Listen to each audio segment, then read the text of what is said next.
deal with problems rather than disciplines. And the theme is the digital economy.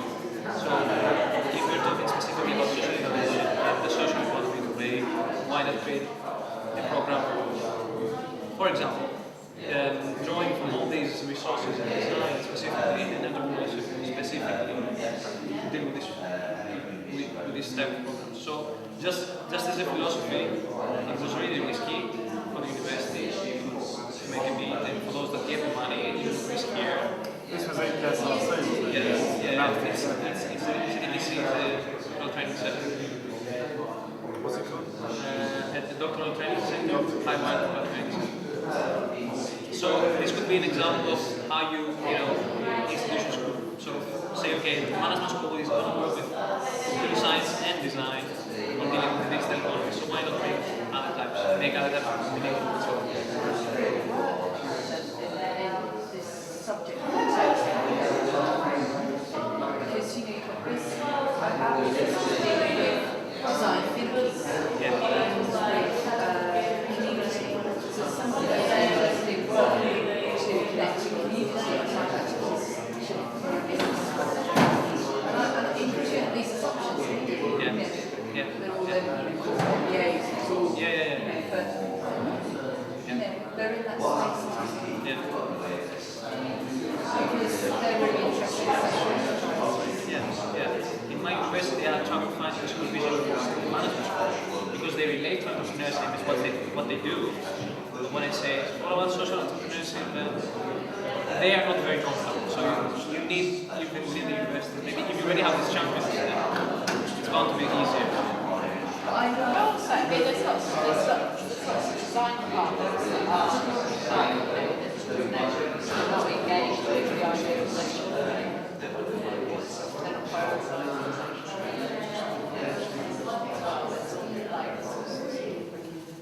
But definitely, I think there's social engagement and participation what's happening in design practice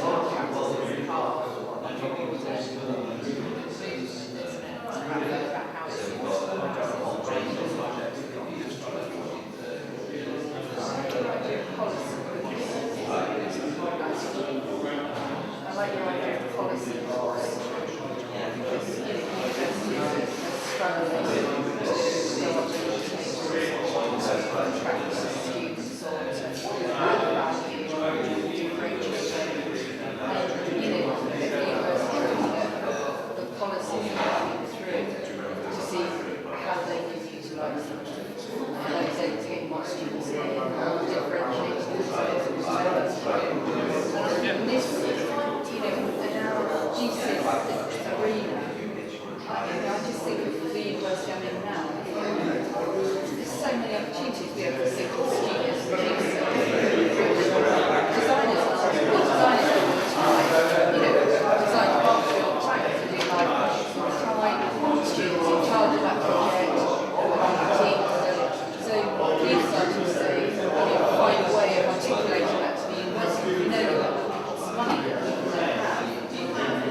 set of their policies that say you've identified this as a priority, what you do about it, that's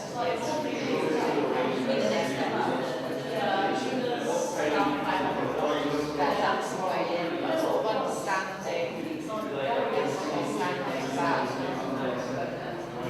Training is sort of broad there as well about understanding some of those mechanisms, so understanding how funding decisions are made and priorities are identified and one of the things with institutions like universities, local authorities, culture that we have, culture always having influence or otherness of the institution as a structure, impenetrable substructure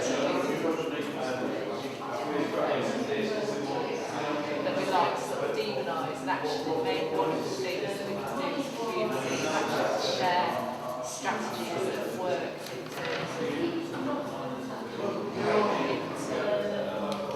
So then you tell them down, so I can articulate those strategies and say that in my institution, this is what I've done. You could, I mean, that's exactly what I've done with this Hefty thing.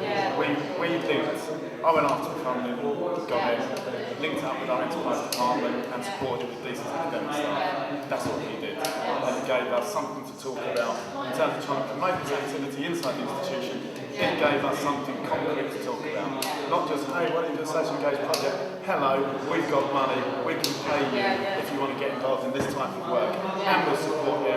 We'll support you with our academic staff and research. We'll support you with enterprise staff. And it will mean that your MA students who might want to be engaged in this sort of activity as part of your project actually get all of this additional mentoring and resource they're not getting otherwise. No, now do you want to do a thesis project? Do you see what I mean? It's about how do we incentivise people to opt into this? I mean, that's part of it, isn't it? It's about incentivising. Well, maybe that's part of the understanding how institutional structures and what sort of the kind of policy side of it, how does it fit in, identifying how it fits in with institutional policies.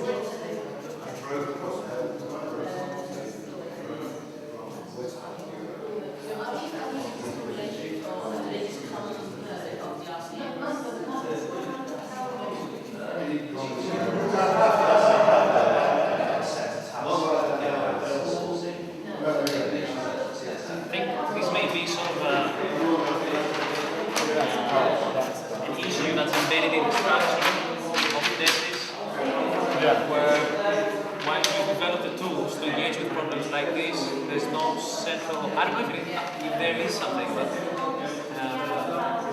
central sort of authority that says, okay, we have this problem, let's use our own practices, okay, to make stakeholder map for this type of decision, and design better, promote the whole package as a service, you know what I mean? Is there a central, or is it just a distribution? Because it's distribution that hasn't been done. Basically, the intention of thesis is first of all get the network of people that are doing some of the things. Okay. Next move was they collected up case studies internationally. Okay, so when we talk about thesis, what do you mean? I mean this. That's what we get on the template. Okay. And so just to try and get a common language across practice across different nations, regions, contexts. I agree that it's like, okay, now we've got a big pile of case studies that help us sort of understand what we're doing on the same basis. And what we're putting in there, if you can go into it, if you start to mind what methods and tools you use, section of those, then you probably get a very long list, some of which would be duplicated. And then there's a big body of research to go for everyone. Part of what I'd like to do with this, the ambition of where this could go is, if we had case studies for all of that stuff, that's why it's got things like, who are the actors involved? The prompts on the case study tell them, who are the actors, who paid for it, what methods and tools to use, what was the unique approach to design, all the same old questions. But if we ask everybody those questions, then actually we can give some positive feedback. We can say, we spoke to 27 different ATIs in the country that between them have delivered 300 design for social innovation type projects. of those projects, 37% were funded by the local government in conjunction with research funding. 50% were funded by the university themselves. 30% were delivered as part of a curricular structure. 20% were delivered as an exit program, and 80% were delivered as summer schools. Do you see what I mean? So that's sort of my ambition for why we're bothering to do this, but trying to get the momentum to get people to fill out the forms is a bloody difficult thing. I almost think we need to distribute it amongst everybody that's ever come to one of these events and just say, right, crowdsource this. So right, your job is to get 10. Don't come back till you got 10. Obviously, that's the fee, the fee for attendance at the conference is a complete case study. That's good. So this is about, what is this? This is something else, but it's important. Well, this is about understanding curricular/institutional structures, and it's a takeaway. As everyone can actually say, all right, I'll go and see if I can find 10. You don't have to, can't we? If we can, the template's not that bloody difficult. It doesn't take that long. But if you want something back, you've got to give something. It's like I give you my 10, so I get access to the 200.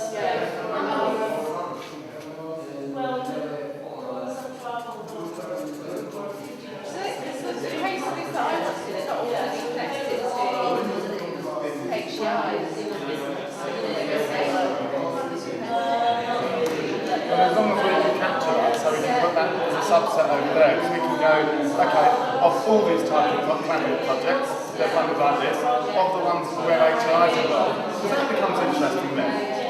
That's interesting. So what's different then when you're using HI and when HI is not involved? It's mainly to do with the funding, or it's mainly to do with the actors involved. So until we actually, we've got a million bloody case studies and they're not telling us anything. Because they're all in a big pile. So what you do? I think, if you keep coming across that question,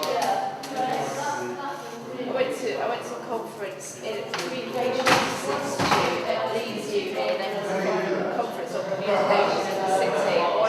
There was like these kind of senior 90-year-olds. So I don't even really anyway, senior woman who was like, that's one of his observations at the conference, was that there were lots of presentations of case studies of like interventions and projects and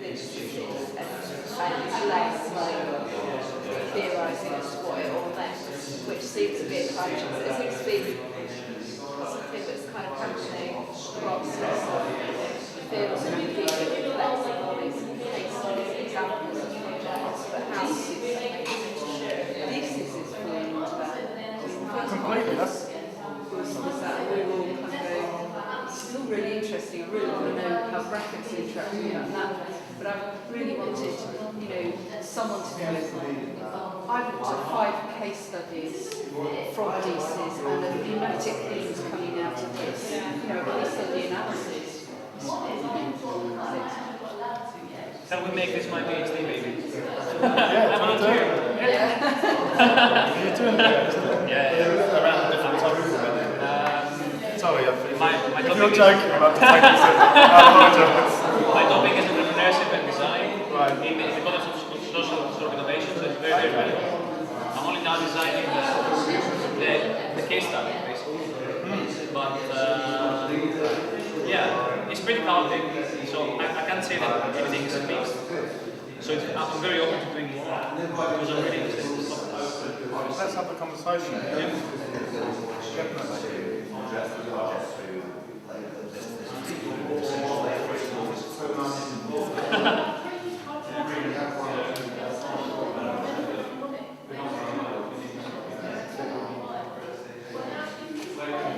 And what is the value of that? At least if we've got that, we know what we're dealing with.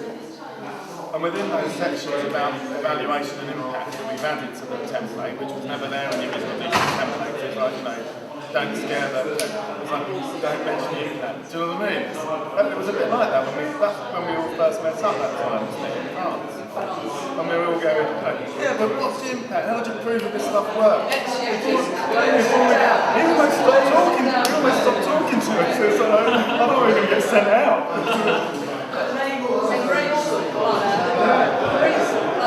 She just went for it, you know. It's all about projects, experience with projects. Can I raise something around that? I'm interested if we evaluate these projects from within HE and outside HE. What's the value of co-creating with students and staff? And what's the value and the benefit or the motivation for the other actors to co-create? And it's worth asking you to some insight into that. Yeah, because then it allows us to kind of be able to sell it internally and externally. It's a good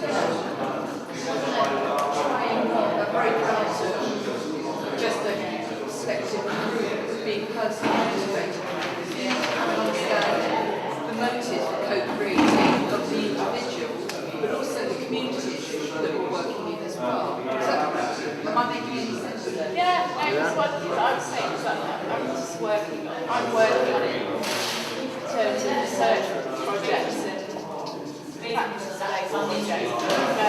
Really go into great teaching, very little into great. So that's one of the things that I'd like to see more coming from, and my experience with the connected community projects that I've been involved in and that I've seen and certainly not explicitly talked about engaging with teaching and students. So yeah, I think thinking of the value to one of the things that we've done, projects we've done, the main thing we've been able to say, that's where the value is. We can prove that is in the student surveys. So they've done student surveys, they've said to them, the courses we've engaged with at the end of the course, so what were your favourite bits? What bits did you find most useful? And actually the projects that we deliver are some of the bits that have come up much more than would be attributable given the amount of time that they've had to engage with us guys. So the students like it, we know. yeah, and I know that actually. They're paying 9k a year. For NSS and DTEC, for those numbers who worry about that. The department that I teach in Leeds Met has a lot of live projects where it works in, and I know that they count that when they're asked to account for research and scholarly activity they're doing, that they basically talk about live projects, partnerships and other live projects, which are really about student projects and not about research projects that I'm involved with, which with institutions are not integrated into teaching through those institutions. Sort of only kind of in line with teaching on quite valuable basis, but I've said, like I said, like when they're doing all the planning meetings, I offered to come to the planning meetings and say, you know, doing these projects and going to the conferences and projects that into the curriculum planning, and then also involved in meetings. It's pretty difficult. Well, you're a part, you know, you're busy, you're a part-time member of staff, you want to like missing it trick, but they're really missing a trick, and I feel like it's just frustrating because it's been like, and like at Sheffield Hallam, I'm in a research centre and there's no, like people do teaching the projects are not integrated. We're all researchers in offices with researchers. I mean, I work most of the time anyway. I just feel like there's a whole, like I'm developing a whole body of knowledge that would be really useful to put into teaching. And there isn't a model, and you're saying there isn't a model at Hallam, for example, at the moment, or not one that you've had access to? Not one that I've had, no, not that I've had access to. Neither at Leeds Met, there doesn't seem to be that, kind of integration. See, I come from it from a different point of view, because here,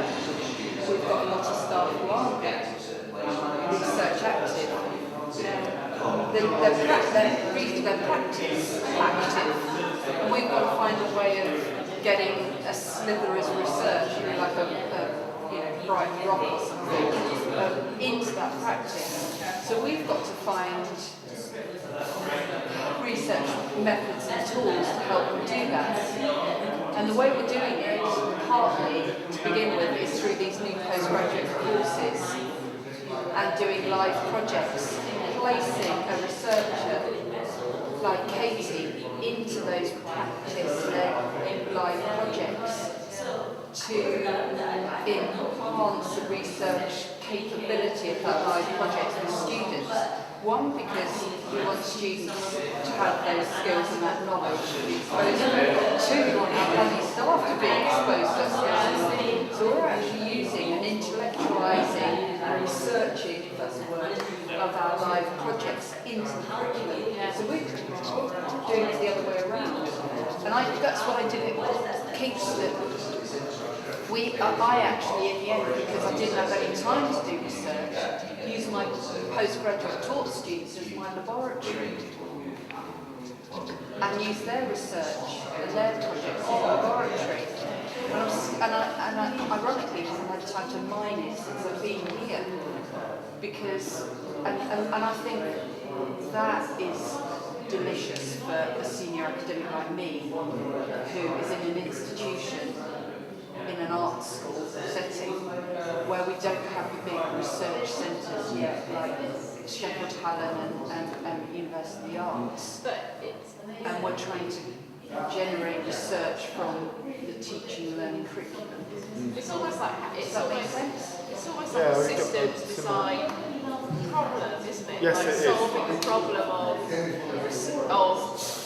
research, bringing research practice into busy teaching academics lives and dealing with some of those. There's just there's some tensions there. That's exactly what. I completely agree with you. Use design for social innovation tools on ourselves.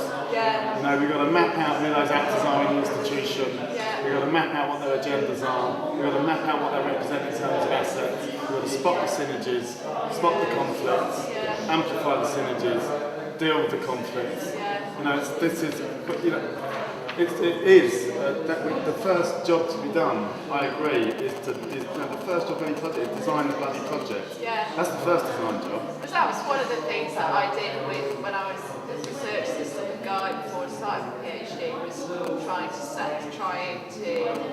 set up and support a research centre in the very busy teaching culture. And it was just, very It's quite lonely at times. just the jail boat goes off left. Well, here at Kingston, you know, I can feel like I walk down corridors because I'm having to diving into cupboards almost. Oh my God, that's coming. Quick, in the room. Exactly, yeah, that's it. So the problem is we are myself. So what tactics are we going to use? You know, We'll hide in the cupboard, so when they jump they'll look at that. To come already. Or put posters in the cupboard saying, here's how to do a research project.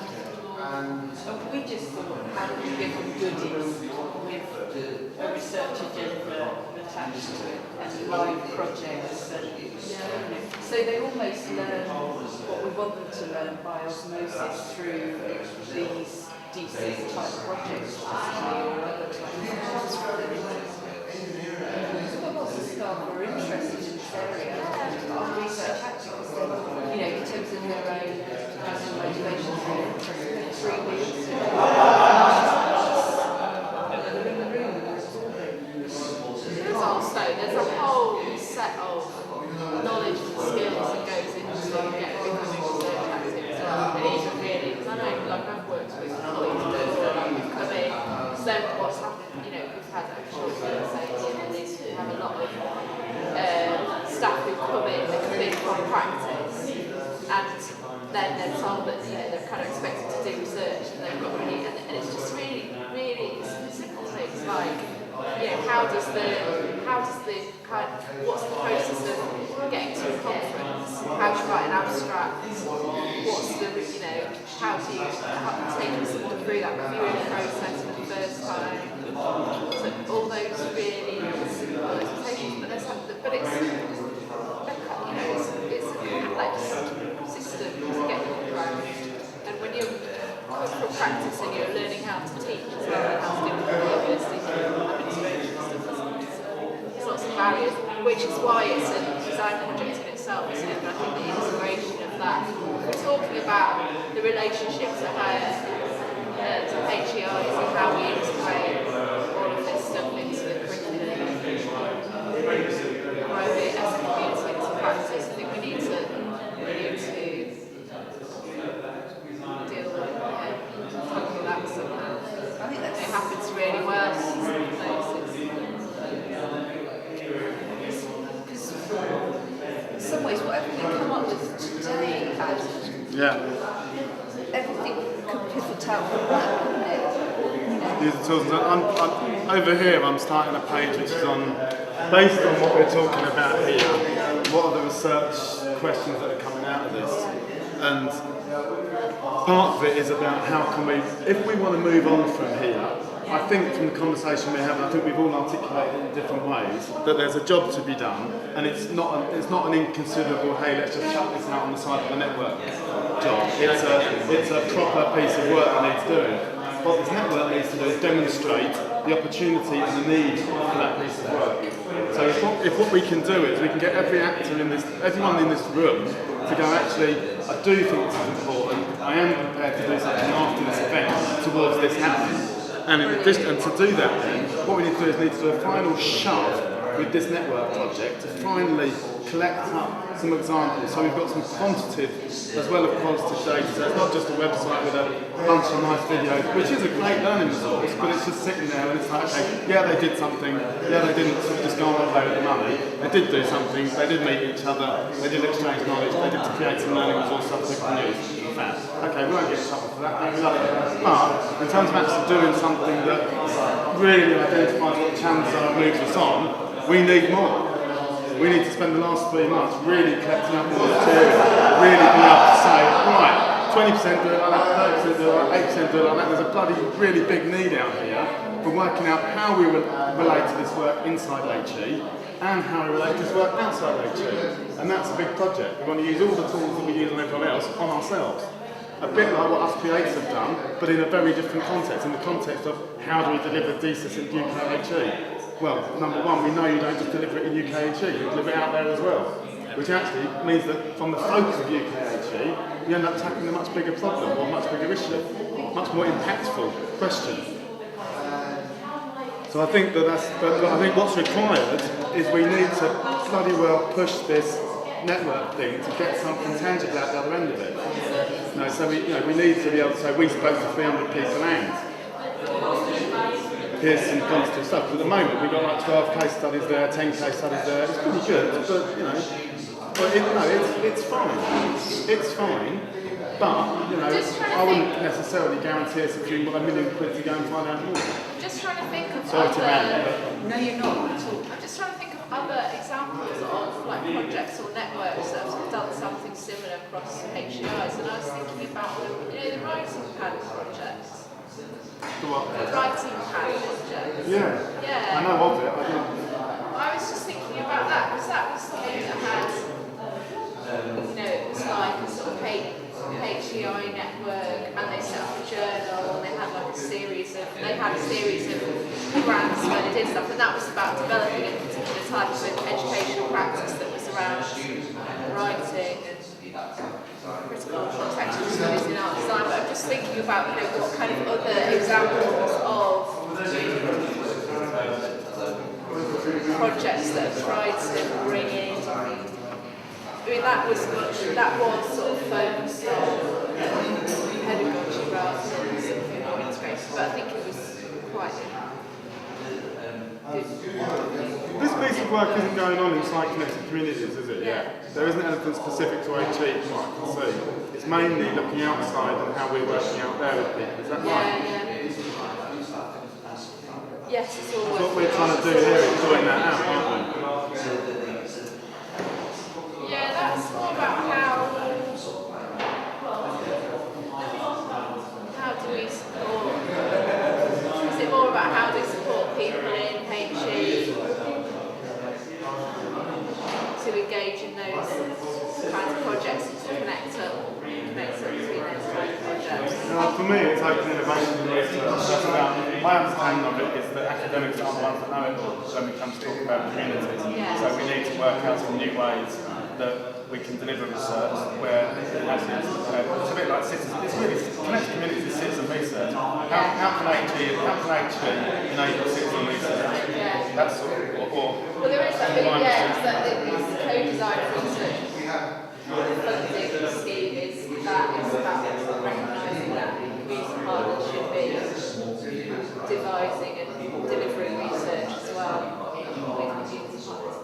But it's really challenging the structures, like they've had to go through very lengthy intricate explanations of how you can examine how you could use RCUK funding to pay for that, because the conditions of RCUK funding are that they pay for university research. So the fact that they're now paying, they've had to really tie themselves in knots to work out how to pay youth partners to do it, and then the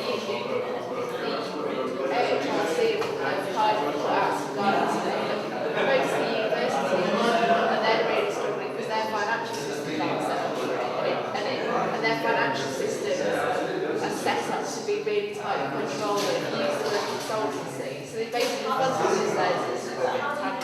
have said, so we're going to call our community partners consultants, so we're going to pay them to do research, and then the university tends to be the ones that I've worked with anyway, they really struggle with paying consultancy because they've had a real look at our financial process to say you can't pay for it. happens all the time. My institution really pisses me off. We have to prove that X, Y, and Z because we're accountable. We're really anxious about how we seem to spend public money. So it's really Also, it's inappropriate. It's inappropriate. If you're an academic researcher, and you've taken down some budget, then to employ somebody to actually deliver the research, you just become a research manager. That's not good enough for my opinion. Do you know what I mean? It's like if you really are operating as an intermediary, then set up a knowledge exchange hub, and within that, your staff can bring their bit, and someone else can bring their bit. But if what you're doing really is top slicing an FTE, farming out to the private sector without the FTE overhead, having taken it yourself, see ya, go and get a proper job. But that does happen in HE. You get them sort of, they basically subcontract the research. And that can't be, if you're going to do that, then make it open call. HEI pitching against community group, pitching against, which is what Leicester do actually, which is what Leicester did on that social innovation toolkit. But maybe the thing about that is that it's challenging some of the structures, the way that things are done. How else do you think we can improve value? So student experience of one way of improving value.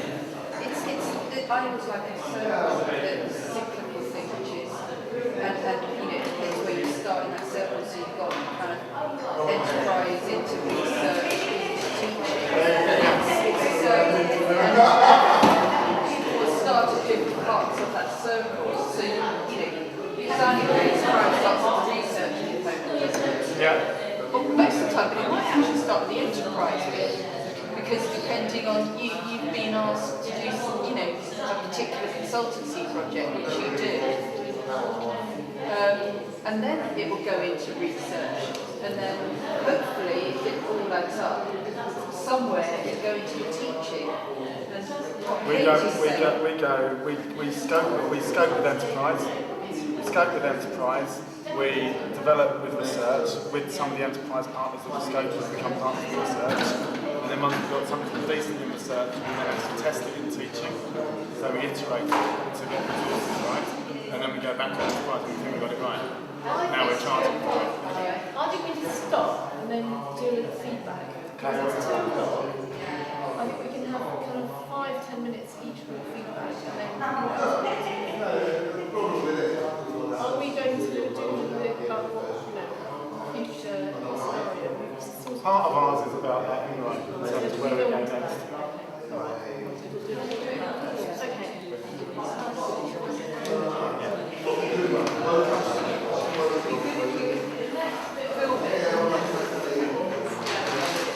They've got the cameras in. They got these on board, right? Always good.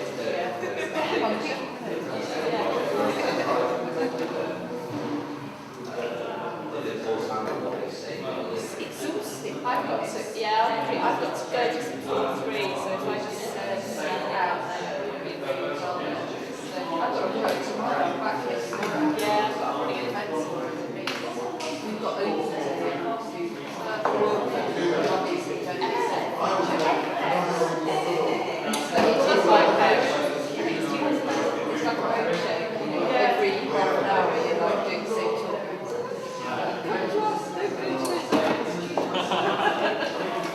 How should we present that? Can we start with that? And everything because in some ways, what's our big top message?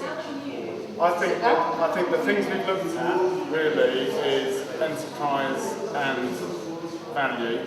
So enterprise is basically the skill that we were trying to embed. We've got some examples of how that's done.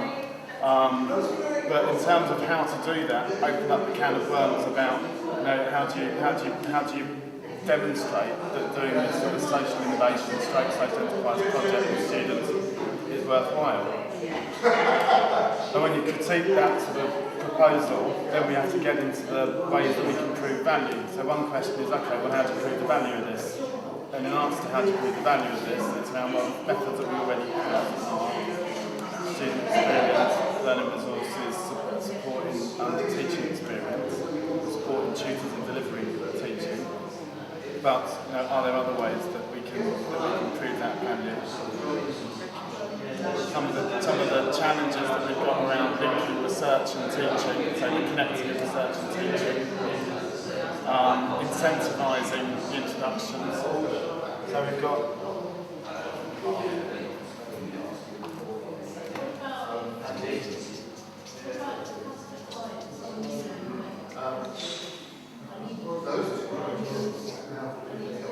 I love the word incentivising because that's, could be on so many different levels of concept. brings in the value debate, do you think?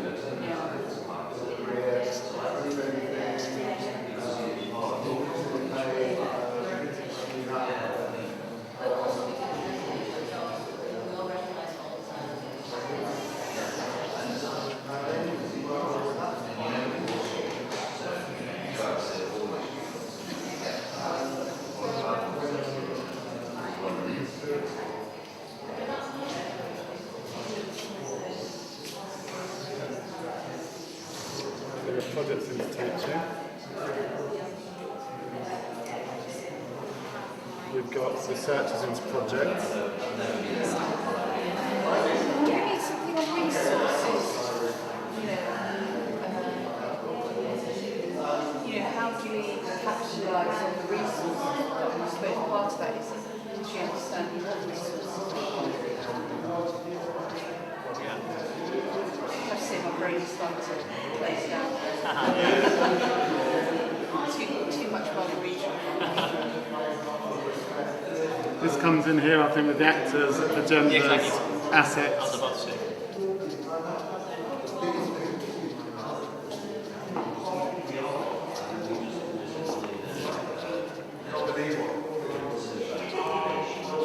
Synergies.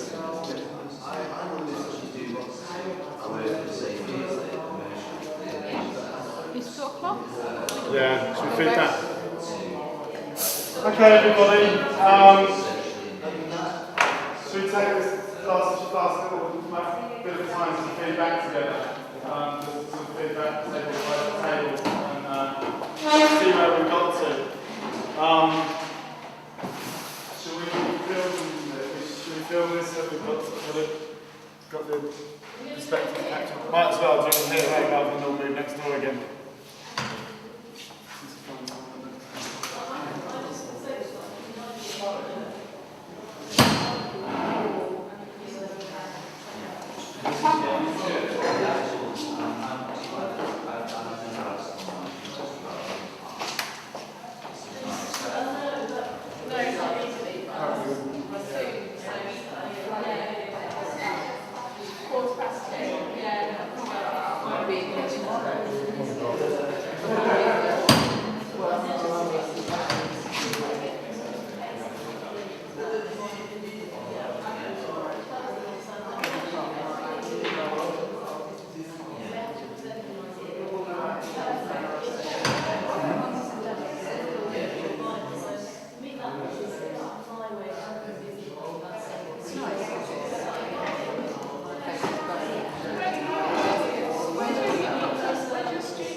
Then they were on the training.